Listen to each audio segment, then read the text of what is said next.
So recently, Duet Night Abyss went live with their 1.4 update, and as someone who has been covering the game since the first technical test, I'll be honest, I haven't really kept up with DNA for a while now. I think the last video I made on it was like almost half a year ago, but if you haven't played Duet Night Abyss, it's a fantasy action-adventure RPG, and features multiple weapon loadouts you can customize to great detail, you can collect all characters for free, and experience a story of demons from dual perspectives. Plus, now is a great time to start because it looks like you can log in to claim up to 60 free weave pulls for the whole version, plus a free character selector and weapon selector is also available. But yeah, the devs reached out to me and wanted to get my opinion on the 1.4 update and sponsored the channel. So here we are. I am checking out the game right now, so bear with me. I am not the most hardcore player out there, but I always loved several aspects of Duet Night Abyss. So let's start with the first most important thing about it, the story. With the 1.4, we're finally jumping back into the main story, and when I say finally, one of my dear friends who still plays DNA told me they wanted to see the story progress. So it's happening now, and in my opinion, it's a pretty interesting approach to it. Basically, in the first Ice Lake zone we all know and love, a new area is now available called Bloomfield Station. And what a station it is. I honestly thought it would be just an area to transition to the main story, but the reality is, the story actually takes place in this train station, and it's revolving around the two newest characters, Hilda and Flora. Now, I won't spoil the story, even if the video is probably going live a bit later after the update is live, but in terms of exploration, it's not just the station you get to run around. No,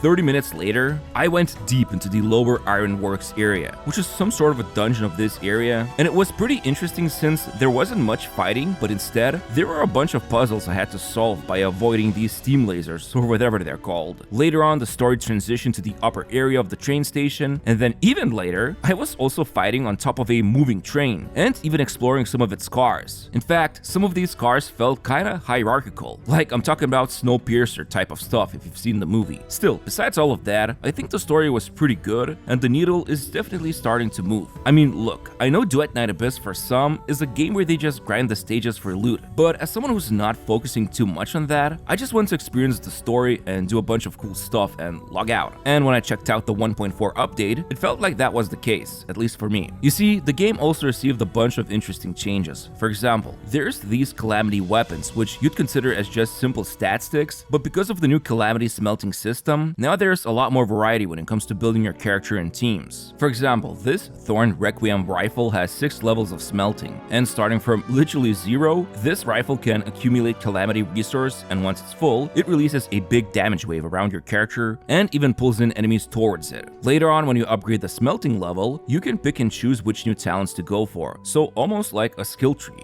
By the way, the devs gave me an access to a test server, so if you're seeing a bunch of max resources, don't worry about it. Also, from what I understand, you can farm for the upgrade materials for Calamity weapons by doing this new Abyss Expedition endgame mode. You submit this Abyss Compass, which can be leveled up by reaching highest enemy wave, and this is also a co-op mode, so only leader needs to bring their compass. Seems interesting. Couldn't try it on the early access server here, but I'm sure it will be cool to try it out on global server. Another big change that came with 1.4 update, and I think it's quite crucial, the guild system. I know it's nothing too groundbreaking if you play other gacha or online games, but for DNA, I really think it needed this system because while there are common areas for people to hang out, having your very own guild system is something else. Now, as most typical guild systems, you can complete daily and weekly tasks to redeem some rewards, and also there's a special guild currency which you can use to buy stuff like this Party Fever emote, which is pretty cute. And then there's also a guild channel you can use to communicate with others. The guild can also be leveled up by doing its activities, and the new levels unlock a bunch of extra functionalities, like increasing the maximum size of how many members you can have.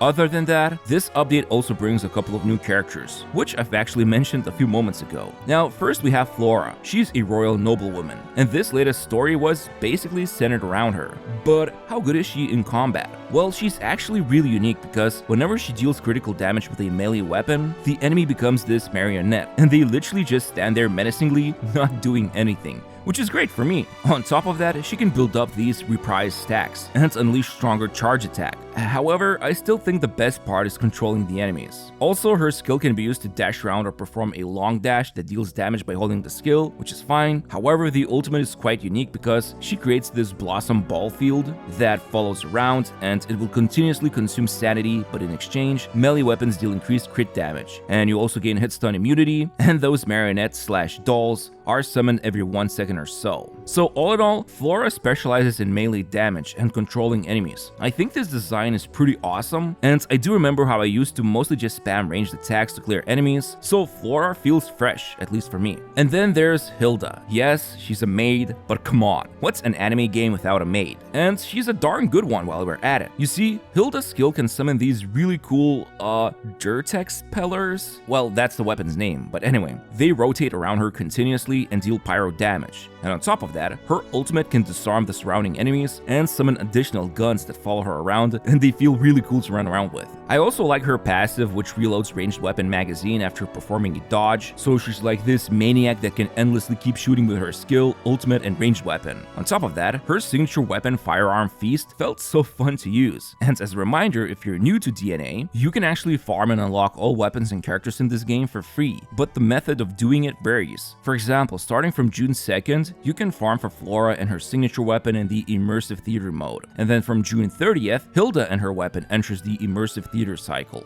Now, finally, one of the main protagonists also can now specialize in Umbro element, which is the darkness element. Check this out, I really love this design. This badass hand assists you in combat. You can summon it with the skill, and then it will land coordinated attacks after a few melee hits are performed. Not only that, the ultimate will consume this character's HP, but in exchange, others in the party will receive healing, plus a big damage buff will grant it to everyone. So it's sort of a hybrid between a support and melee damage dealer. I'm sure this Umbro protagonist will work well with Flora. But yeah, there's a ton more stuff that comes with the 1.4 update, like the new Demon Wedges, new weapons, and new cosmetics, which of course, dare I say, look quite majestic. But still, as someone who has been playing Duet Night Abyss since the early days, and by that I mean beta tests, I really think its strong suit right now is the music, story, and world building. I'm not sure how many people really enjoy it, but I like the dialogue choices you get to make and build the stats. I really think the devs can build around this mechanic a little more. I know at its core, this game is all about grinding the next chase Demon Wedge, character, or weapon, but I also think having systems in place that feel adventurous or create some sort of curiosity can go a really long way. It's already pretty awesome, you can just farm for anything without spending money, and the game capitalizes on its cosmetics, but I still think one of the coolest things I can remember since 1.0 is that OST in the background and me spending those precious moments with Barry. Just lead in more into the story, I really think there's something cool about it. Speaking of which, DNA also underwent some visual upgrades. The environments now have more detailed lighting, such as Ice Lake Zone, and significant iterations have also been made to character models.